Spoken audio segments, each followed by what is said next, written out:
La masacre de Bojayá. Los participantes del video son Angélica Plata Cardoso, Carmen Eliana Herrera López, Laura Daniela Herrera Castillo, Lady Joana Cardona Álvarez, Natalia Viviana Velosa Sandoval. El 2 de mayo del 2002, una fecha imborrable para el país, pero sobre todo para los sobrevivientes del interior de la iglesia de Bojayá, Chocó. En este suceso tuvo lugar durante los enfrentamientos armados entre el Bloque 58 de las FARC y las Autodefensas Unidas de Colombia. Alrededor de las 11 de la mañana, los paramilitares le lanzaron a la guerrilla un rocket, a lo que la guerrilla respondió con una pipeta. Como ya venía advertido el gobierno colombiano desde hace un tiempo atrás, gracias a una inminente incursión paramilitar en el corregimiento Bellavista de Bojayá.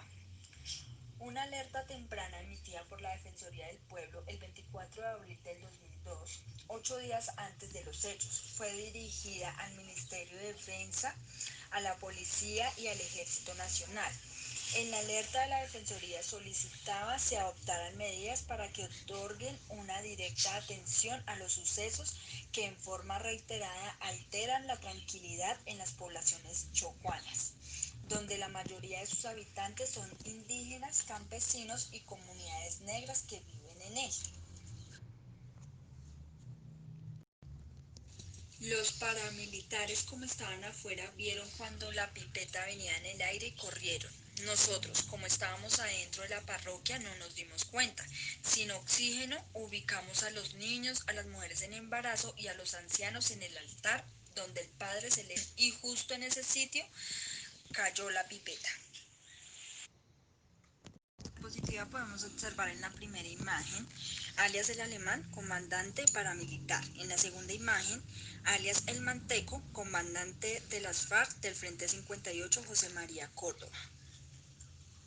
Sobrevivientes destacados. En la primera imagen podemos observar al párroco Atún Ramos. En la segunda imagen, el sobreviviente de la masacre de Bojayá, Leiner Palacios. Guerra sin límites. El 1 de mayo, cerca de las 5:30 am, se inicia una balacera con el fin de atacar una embarcación donde viajaban un comandante paramilitar y 2 escoltas que querían llegar a la Vigia del Fuente. Ese día se intensificaron los combates entre los paramilitares y la guerrilla, y según el párroco Atún, poco a poco la gente comenzó a poblar la iglesia por 2 razones. La inicial, porque era una construcción en cemento. La principal, entendían que no había otro lugar para sentirse más seguros que la casa de Dios. Éramos cerca de 400 personas en la capilla. Por la cantidad comenzamos a racionar los alimentos y el agua. Les dimos prioridad a los niños, ancianos y mujeres en embarazo. Comenzamos a orar, mientras que los paramilitares le disparaban a la guerrilla desde atrás de la parroquia. Esto lo relata un religioso. Como consecuencia de los sucesos de Bellavista, la oficina en Colombia del Alto Comisionado para los Derechos Humanos procedió a investigar la posible vulneración del derecho internacional humanitario. Sus conclusiones señalaron la responsabilidad de los actores en el conflicto de la siguiente manera. FARC violan el principio de distinción, limitación, proporcionalidad e inmunidad de la población civil. AUC. Expusieron e incrementaron el riesgo de la población civil, violando el principio de distinción, inmunidad por acciones bélicas. Estado.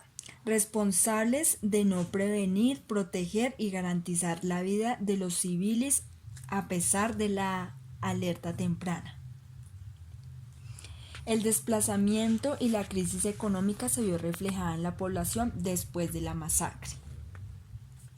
Enfrentamiento armado entre las FARC y paramilitares por el control territorial sobre Bellavista y Vigia del Fuerte, violando los derechos humanos y normas establecidas. A raíz de la masacre de Ojayá, las víctimas sobrevivientes se desplazaron en su gran mayoría a la ciudad de Quibdó para mantener su seguridad. Las familias desplazadas retornaron a Bellavista, pero otro grupo de familias decidieron quedarse y afrontar la falta de recursos económicos, atención médica, educativa y en condiciones de vivienda deplorables. En el mes de junio del mismo año, 2002, se constituyó el Comité 2 de Mayo, como la organización que velaría por los derechos de toda la población afectada por la masacre y el desplazamiento, pero en definitiva su accionar fue reubicación, memorias de la vida, como los trabajos de duelo, la organización social y los procesos de la cabecera municipal de Ojayá, y descuidó otros asuntos de la comunidad, entre ellos la problemática de las familias que retornaron a la zona y de las familias en situación de desplazamiento en Quibdó.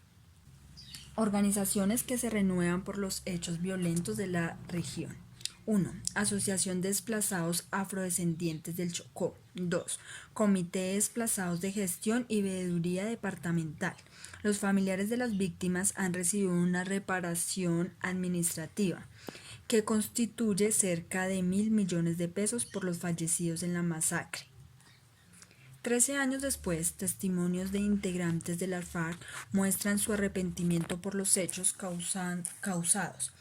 Perdón que para muchos no es suficiente, ya que esta masacre indolente causó la muerte de inocentes quienes esperaban misericordia. Hombres, mujeres, ancianos y niños. Dolor desgarrador que afectó a esta comunidad y a todo el país. Conocer la historia es indispensable para poder contestar muchos interrogantes en el presente y poder identificar la versión de los vencedores y rescatar la memoria de los vencidos. Ayuda a entender y analizar el pasado colombiano, permite encontrar la relación de los hechos ocurridos y reconstruir el pasado con lo que sucede en la actualidad. La educación es muy importante en la construcción de memoria y de cultura para la paz en Colombia.